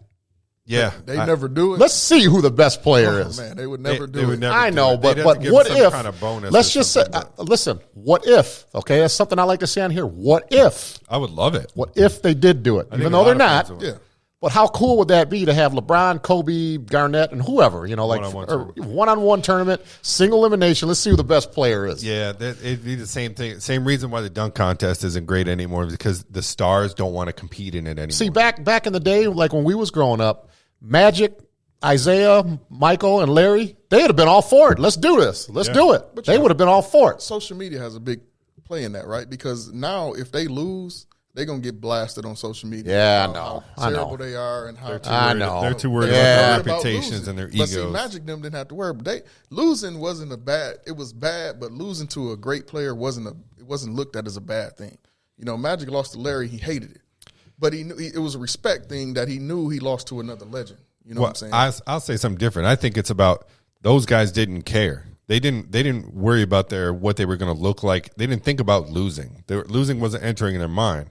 They had that level of competition. They were like, yeah, let's do it because I think I can beat you. They're not worried about what people are going to say, even though there was no really social media back then. But I guarantee you, Barkley, Magic, and Isaiah, and Jordan, and all those other guys, they weren't thinking about what's going to happen if I lose. They weren't thinking that way. Well, who wins that today, though? Who wins that one-on-one battle? Today's players or those players? Today's players? I think I got to put KD up there. KD or maybe LeBron. In a one-on-one, if you took today's superstars. Okay, now I'm not saying that this guy's the best player in the league. Just saying who would win that today. Man, James Harden would be a tough cover. I'd probably have to say Harden because I don't know, man. I would say James Harden. Shooting wise, yeah. I mean, Steph in a one-on-one. Yeah, but think about it though. In a one-on-one game, you're shooting a lot of jumpers. It ain't like you're backing people down every single play. There's a lot of jump shots being shot. That's what I say. I mean, the advantage to the shooters, guys like James Harden, Kevin Durant, Steph Curry. Steph Curry would probably be deadly in a one-on-one. Harden he just seems like first of all them guys would be hard to guard. But something about Harden though, man. He's just so I wish that I could just get the appreciation of how quick he is. It'd be fun to try to guard him and just so I could get the appreciation of how quick my money would be on Harden. Yeah, I'd like to think a guy like, and I'm not a fan of Harden, by the way. So that's an objective opinion there. I'd like to think like a LeBron or a KD could D him up because of their length. You know, they could close that distance. Plus, if you're not shooting free throws, Harden's his effectiveness goes away a little bit, right? Okay, we're taking it back out. My money would be on KD or a name that y'all haven't said, Giannis.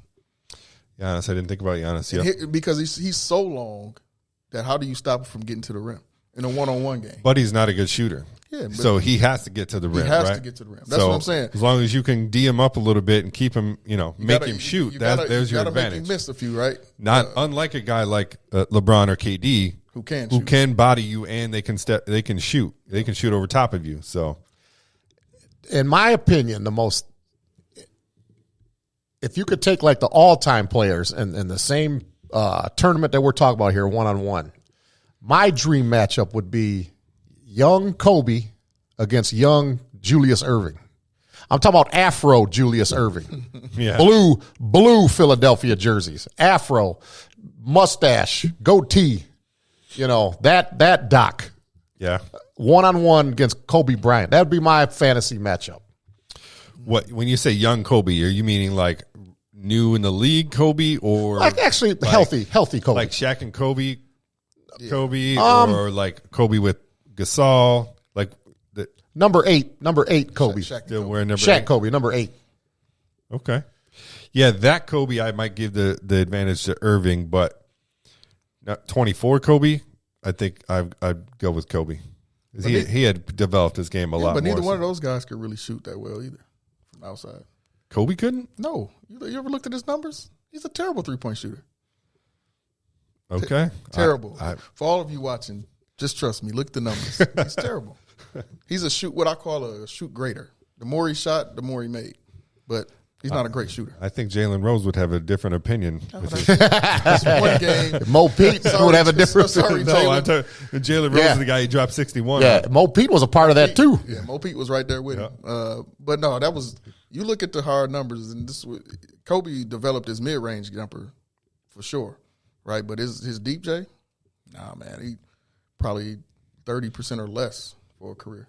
Okay. I'm going to tell you about a dunk that Doug Collins said that Julius Erving did one time in practice. Doug Collins said, to this day, out of everybody I've ever asked to try this dunk, he said, nobody could come close to doing this. It's going to be hard to – the next time you're in a gym, I want you to stand in the spot that I'm getting ready to tell you, okay? Doug Collins said, because remember, they played together. Mm-hmm. He said the guys were, him, Daryl Dawkins, and a couple other guys. They were just having fun after practice, having a dunk contest. He said Doc won the contest with this particular dunk.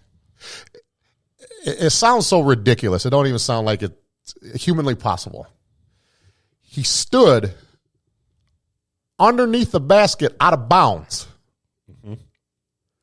He vertically jumped in bounds, dunked the basketball from that spot. I think I've heard that before. When I heard that, the next time, I can't remember, I think it was at Potter, open gym at Potter, and I just stood in that spot. How would you even do that? Underneath the basket, out of bounds, he vertically jumped and dunked the basketball from that spot. You got to jump at an angle and still get elevation. Dude, he's so far. Yeah, he's so far away because like you said about Giannis, he's so long. But my personal matchup, I don't care what their percentages are. I'm going with Afro Kobe versus Afro Doc. That's probably the only guy that might be able to do that dunk. Giannis. Giannis probably because of the length. Yeah, he might be the only guy. Yep, because that's unreal. That's not even. I can't even picture it right now in my mind. The guy that could do that dunk, not a guy like Vince Carter. I think Vince would have trouble because he just wasn't as long. Yeah, he was long, but he wasn't as long. He got the athleticism for sure, but I think you need more length. Dominique. I think what Marcellus He's got some Dominique. Yeah, but Nick was some a of the 2 most foot jumper. Explosive legs. Yeah, Nick was a 2 foot jumper. So I think that he's more. I think what Marcellus, what he's saying is the Greek freak not only has the athleticism, but he also has the length that's required because that's the only way you're going to make that You dunk. almost got to reach the ball under. I mean, because if you're just a good vertical leap jumper, that's not going to be enough for that particular dunk. You have to have the vertical leap and the length. And Giannis is probably the only one.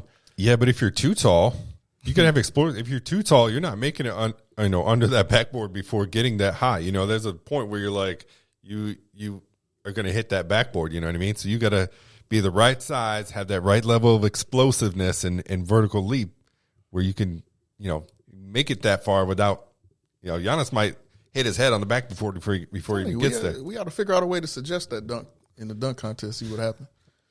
But I tell you what, though, what if they brought the street ball dunkers into the NBA All-Star dunk contest but it was not just them, because that's one thing. They do that already.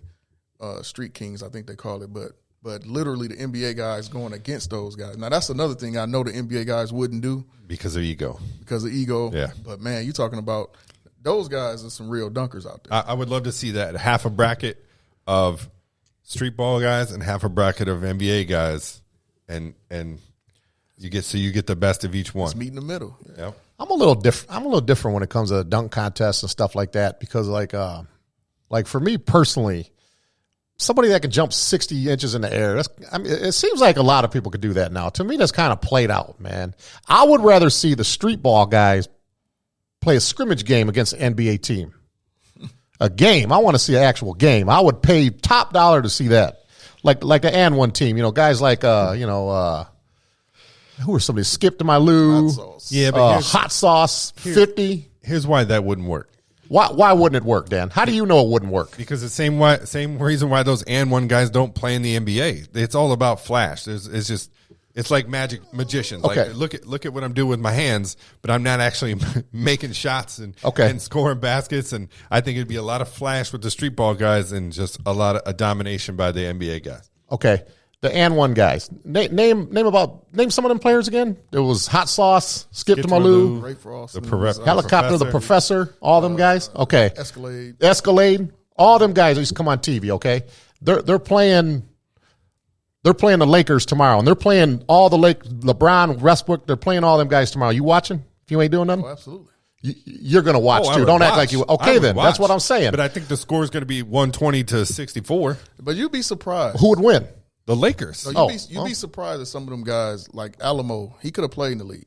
He just chose not to. Ray Frost obviously he made that jump. Mm-hmm. So and Ray Frost was a lot better than I think any of us thought he was going to be making that jump. But the man could play. Like, he was for real. Like, he was a legitimate. But a lot of those guys, because we got to think, you go street ball, you go to Rucker Park in New York, these guys could play. The NBA players should go play with them. You know what I'm saying? That was a big deal. Like, I'm going to Rucker Park, Kevin Durant, Kobe Bryant, all those guys, LeBron. Yep. Yeah. Show up on those. Julius Erving back in the 70s used to play at Rucker Park. And those guys always dominate when they show up and play. They always play well. They don't always win. Well, the team may not win, but they play well. They don't always win, though. Because those Rucker Park You guys weren't a fan of that and one stuff. You don't like that stuff, do you? Just say you don't, so we can move on. I thought it was entertaining. I mean, it's entertaining, but it's just entertaining. It was over the top. It was Globetrotter-ish. Right? If they were playing an NBA team at the Louisiana Superdome, that Superdome would be sold out. Yeah, I mean, it's the same reason like why people watch the Paul brothers boxing.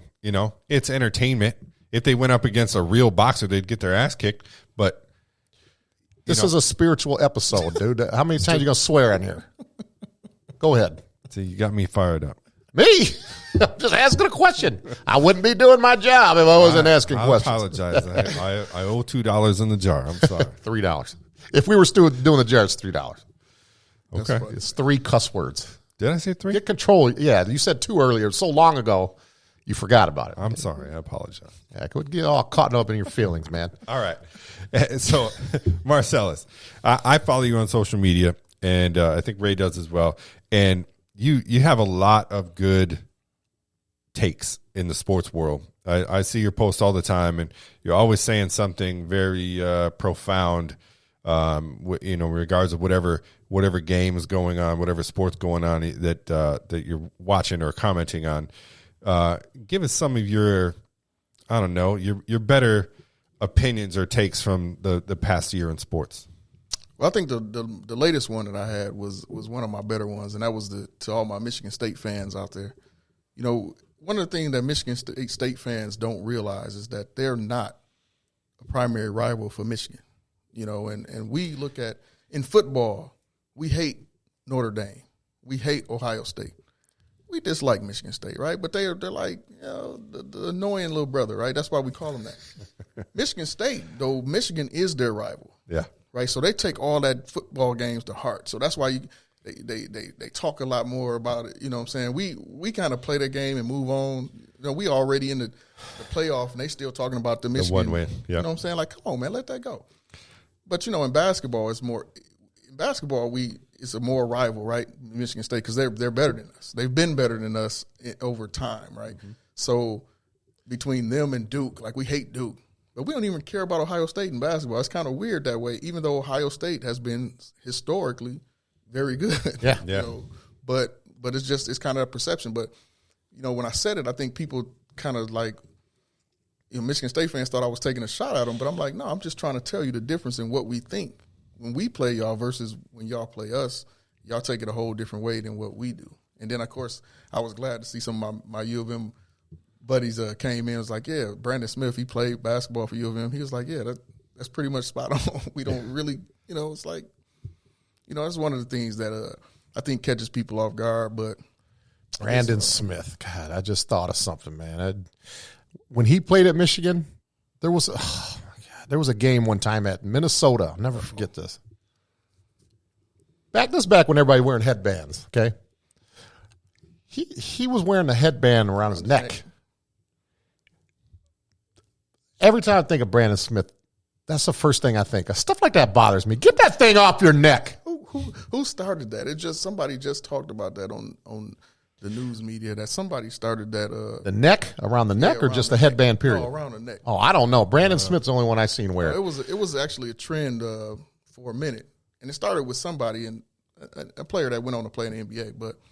But that just reminded me when you brought up Brandon Smith. I brought him up, but so this is kind of not a take, but we had a game at U of M because, you know, I was there at the time he was there, and so Ty Street set up this game between us and the basketball team. So it was Ty, myself, one of my good friends, Altamore Harrison, who went to Flint Southwestern, and there was a guy that played at Northwood University. We called him Snoop, and we had one more guy named Carlton. Yeah, Carlton. But so at the time you had Brandon, Josh Aslan, Lou Bullock. It was a guy. Josh Aslan. It was a guy named Herb. I can't remember Herb's last name, but he walked on. And then Ron Oliver. We called him Pinky. So they set up this game. I kid you not. In the rec building, I got a call. I'm in class. I got a call from Ty, like, be here at this time. I'm like, man, I got class. Be here at this time. I was like, oh, okay. And then he told me what shoes to wear, right? Because I always been big into tennis shoes. So he's like, wear these shoes. Because I'm like, what am I wearing? Like, they were really serious about this. So got to the gym. They had shorts. Ty done went out and bought the team shorts and shirts. I kid you not, man. Jordan shorts, Jordan shirts. We in the bathroom cutting the sleeves off because, you know, you had to cut the sleeves off back then. And so they go clear the court. Didn't matter what kids was. I felt bad because, you know, there's people on the court playing. It's like, move, you know, and it's a football player, so you're going to move. And we literally had a game to 15 that right there on that court. And I promise you, we beat the Michigan team in that game. It was kind of like that old Sam Ragnar team that beat Sam Ragnar attorney. Beat U of M, but we won that game, and I'll never forget because I hit the game-winning shot, but Josh Aslan elbowed me in the head, and I was like dizzy for like 15 minutes. But it was stuff like that makes.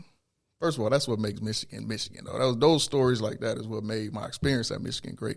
But man, it was you just reminded me that when you brought up Brandon, but he was such a cool dude, and you know.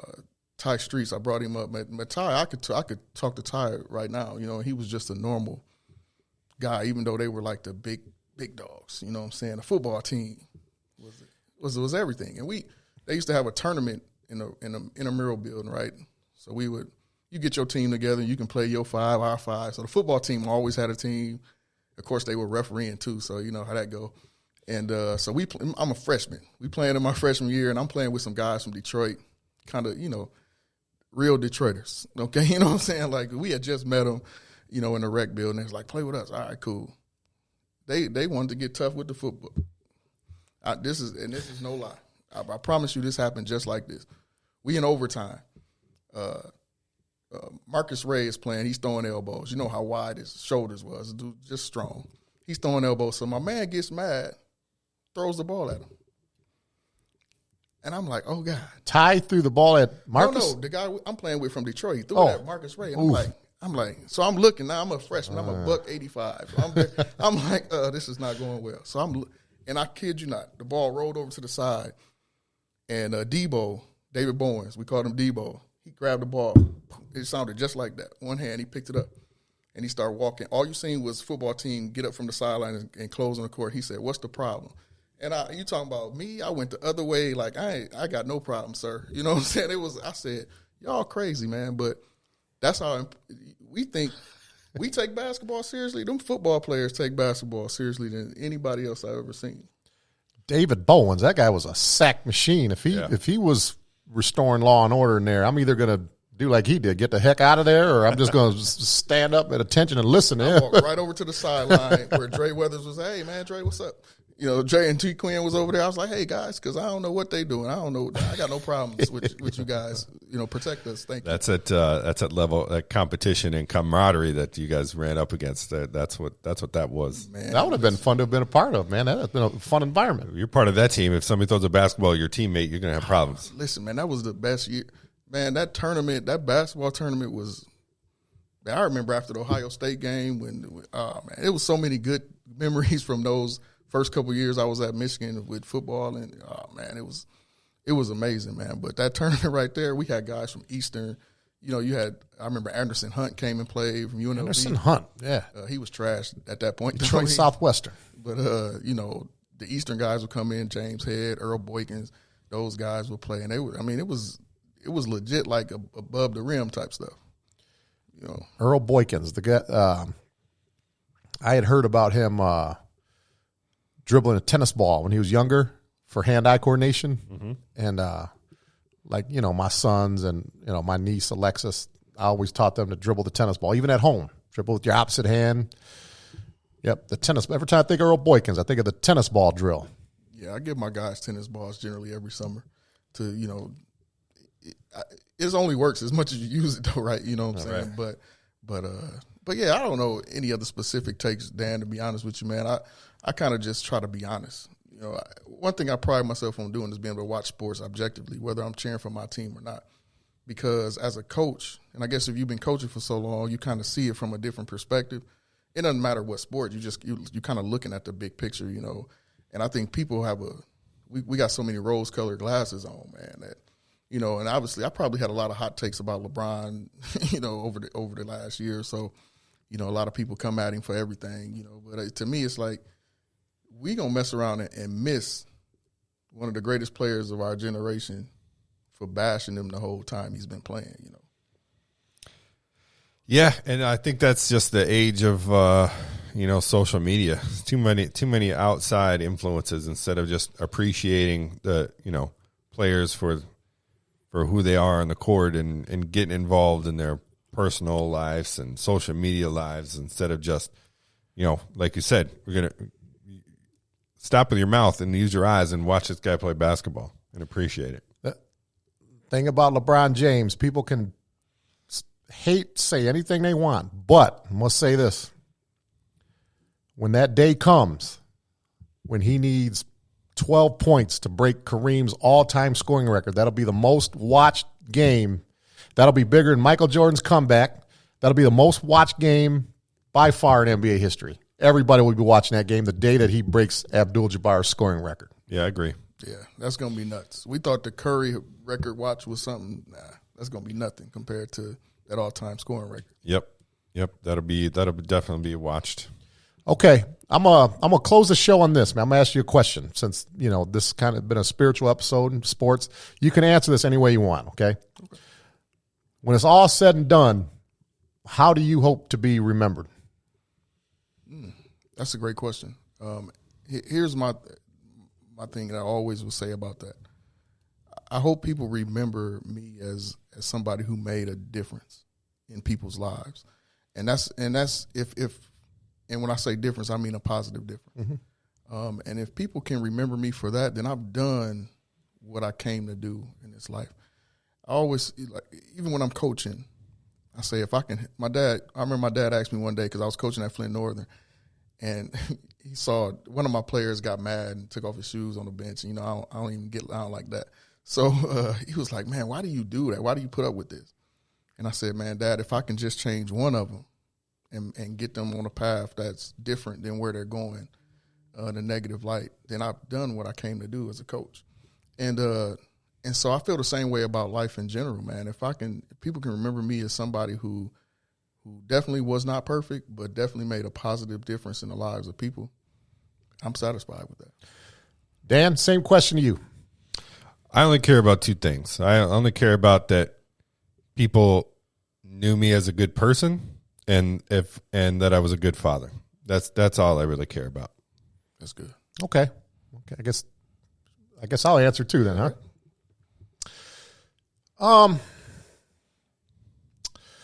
When I talked about the love and forgiveness thing earlier, I still have a lot of work to go. Okay, I'm not a perfect individual. No one is. Okay, I think I'm taking good strides and being a better person. When I'm no longer here, I want to be remembered as, because I'm not a flashy person. Okay, I have, you can't, like I told my friend earlier, you can't see my wealth. Just because you can't see my wealth don't mean I'm not some wealthy, But I want to be remembered as the ultimate compliment. I love it when people tell me that I'm a loyal person, okay? I want to be remembered as somebody who is a loyal guy, a person that when it comes to people that I really, really, truly care about, that I would literally do anything for them if they just ask me, and I have done that. I hope that my kids have learned from me and their mother, okay, as far as like work ethic and taking care of your responsibilities. I want to be remembered as being a good brother, a good son, good grandson, good nephew, loyal friend. And that I was a man that believed in God. That's how I want to be remembered. Yeah, that's awesome, man. That's awesome. And you made me think of another thing. I guess I would want people to know that I would give you literally the shirt off my back. Yeah. If it came down to it, and that's not necessarily just for my people I consider close. I mean, I had a player one time tell me he liked my shoes, and I just took them off and gave them to him because, and I really wanted those shoes back when I gave them to him. Part of me did because I really liked them shoes. But to me, it was something like, I can get those shoes at any time. This might be his only chance. Yeah. You know what I'm saying? And so if I can bless him and I can walk outside in my socks and drive home, it's no big deal. He'll never forget that. He'll never forget that. And, if we all can be remembered for the good that we do, being a good father, being a good person, being loyal, I mean, just being that person that somebody knows they can call on when they need something, being a man of God, man, what else can you ask for? You don't get no better than that. Don't get no better than that. I think all answers were good answers, man. Yeah. I just sprung that question. I didn't even think of it. Just thought it'd be a good question to ask to end the show on. I like it. So. You guys ready for Christmas to be here? You guys excited? You got big Yeah, plans? I'm ready. I'm ready to rape my checking account. Yeah, I can't wait. Can't wait to spend all my money. Yeah. I'm not a big Christmas guy. I'm a big Christmas guy, holiday, but I don't buy a lot of gifts. I tell people don't buy me anything because I don't really need it. And for me, it's just about family. My brother's up. He just got up here this morning with his two boys. So and that's what I'm excited about, just spending that time with my family. Yeah, I like Christmas because it's the one time of year where, like, I really don't care about breaking the bank on stuff that my kids want. Like, I really don't care what the bank account balance says. I don't care how much it costs. If you want it, I want to see that look on your face on Christmas morning when you open it up and there's nothing like the look on your kid's face when that excitement when they get something that they've wanted all year, they've really asked for, they really hoped for, and that's worth every dollar to me. I'm the easiest guy. I'm the easiest individual in the world to buy a Christmas gift for. If you guys ever wanted to buy me a Christmas gift or a birthday present, go to a thrift store and buy me a coffee mug for $1. I'm a coffee mug collector. Okay. So good to know. Yeah. So, I go to the thrift store and sometimes they're not even $1. Sometimes they're 75 cents.